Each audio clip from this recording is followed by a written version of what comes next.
pupuntahan naman natin ngayon yung puno na 1,000 years old na dito sa South Africa.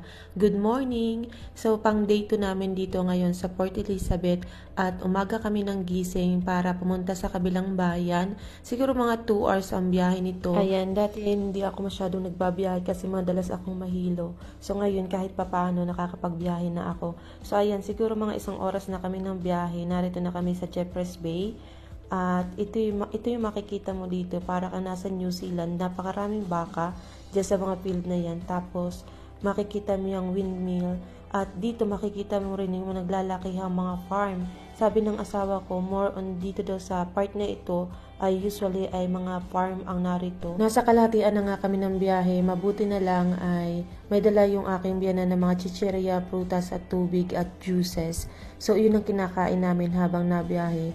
Dati hindi ako nakakakain pagka nagbabiyahe. Nasusuka ako pag kumakain. So ngayon kahit papaano, nakakapagbiyahe na ako ng medyo malayo, nakakakain na rin habang nabiyahe at hindi na rin medyo nahihilo. At pagkatapos nga ng ilang oras na biyahe, nakarating na kami rito sa River Storm. Ito ang una namin pinuntahan, Big Tree.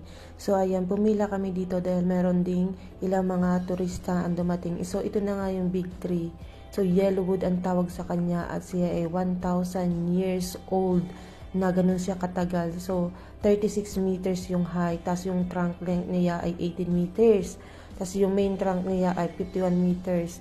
Napakalaki niya sa tunay na buhay. Dito lang sa picture siya, medyo maliit tingnan. At pagpasok mo nga sa loob, may makikita kayong souvenir shop. Dito sa mga souvenir shop na ito, napakaganda ng mga local made product nila.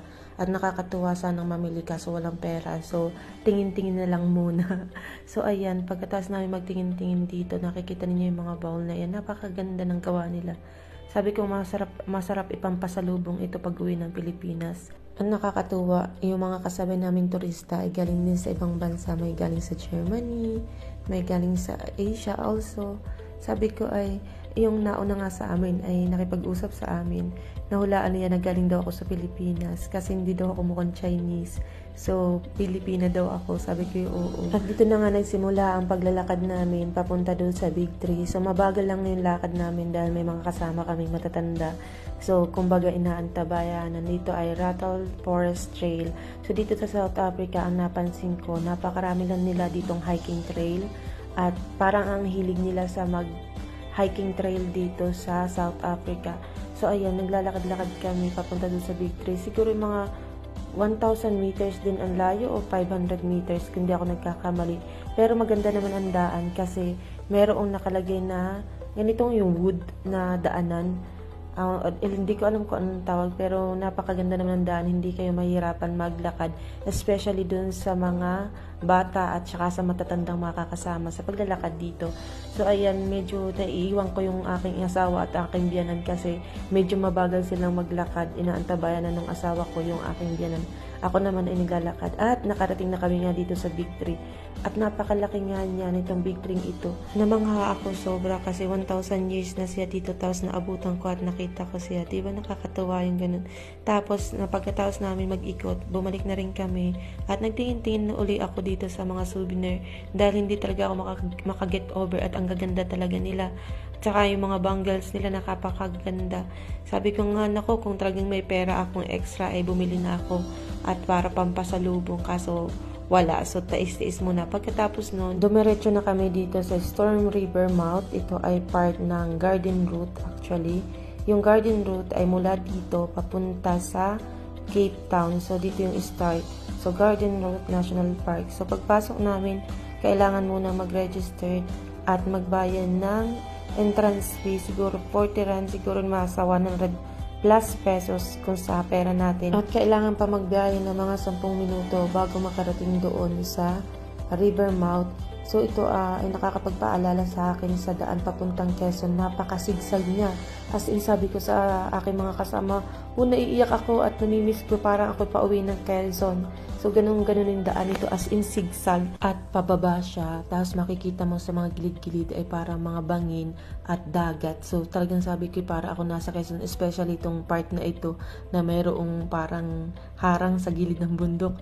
Sabi ko ay para akong pauwi ng Quezon at maya-maya pa nakarating na nga kami dito sa may tabing dagat. Tapos tuwan-tuwa ako dito dahil sabi ko sa loob ng 2 taon ngayon ko lang uli nakita ang dagat pa simula nung umalis ako ng Pilipinas.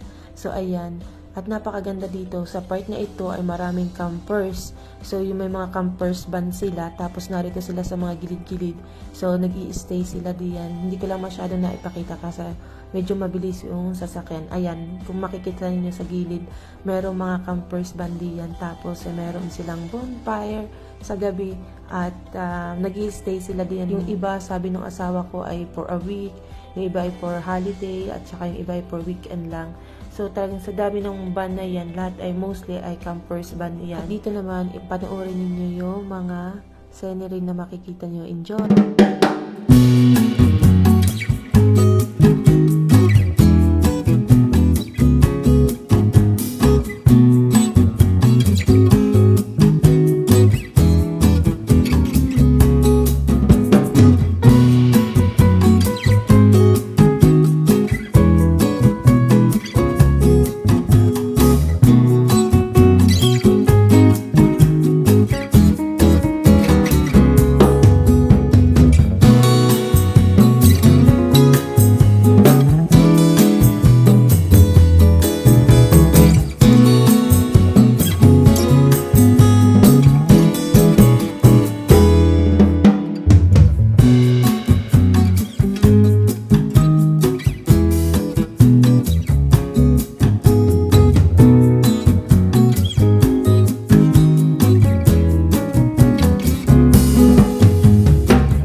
At nakarating na nga kami dito sa restaurant na malapit sa dagat. So nag-decide kami na kumain na muna dahil 2:00 na rin naman ng hapon at nagugutom na kami.